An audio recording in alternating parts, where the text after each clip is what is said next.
শুভ সকাল বন্ধুরা, কেমন আছে তোমরা? আশা রাখছি সকলে খুব ভালো আছে। শিল্পী লাইফস্টাইলের ছোট্ট একটি ভিডিওতে তোমাদের সবাইকে জানাই স্বাগত। তো আমি খুব ব্যস্ততার মধ্যে আছি, অনেক দিন পরে আজকে রৌদ্র উঠেছে। আর আজকে আমার সপ্তাহ হয়েছে, কারণ 2 সপ্তাহ ধরে যাচ্ছি না, পুজো আর এমনিতে বৃষ্টি ছিল আরেক সপ্তাহ, তার জন্য যেতে পারিনি গত সপ্তাহে। তো এবার সপ্তাহে আজকে শুক্রবার আজকে বেরোবো।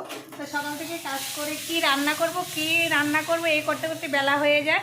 তো লাস্ট তোমাদের দাদাভাই ভাবলো যে ডিম এনে দেয়, আর সকালবেলা আমরা মানে তেলাকুচির পাতা দিয়ে বড়া বানিয়ে খেয়েছি ডাল দিয়ে।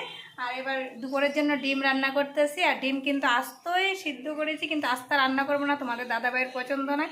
আস্তা রান্না করলে ডিমের মধ্যে মশলা ঢুকে না, তার জন্য ওর পছন্দ না। হাফ করে তারপরে আমরা আস্তাই খাই, কিন্তু অর্ধেক করে রান্না করি। ডিমটা রান্না করলে আমার হয়ে যাবে। তো আমি আর ভিডিওটা বেশি বড় করবো না, এখানেই শেষ করবো। যদি ভালো লাগে অবশ্যই একটা লাইক করে কমেন্ট করে চ্যানেলটাকে সাবস্ক্রাইব করে আমার পাশে থেকো, কারণ আমি এদিকে তাড়াতাড়ি রান্নাটা করতে থেকে আবার পাড়াতে যেতে হবে। তোমরা তাড়াতাড়ি করে আমার চ্যানেলটাকে সাবস্ক্রাইব করতে থেকো। টাটা, দেখা হবে পরের ভিডিওতে।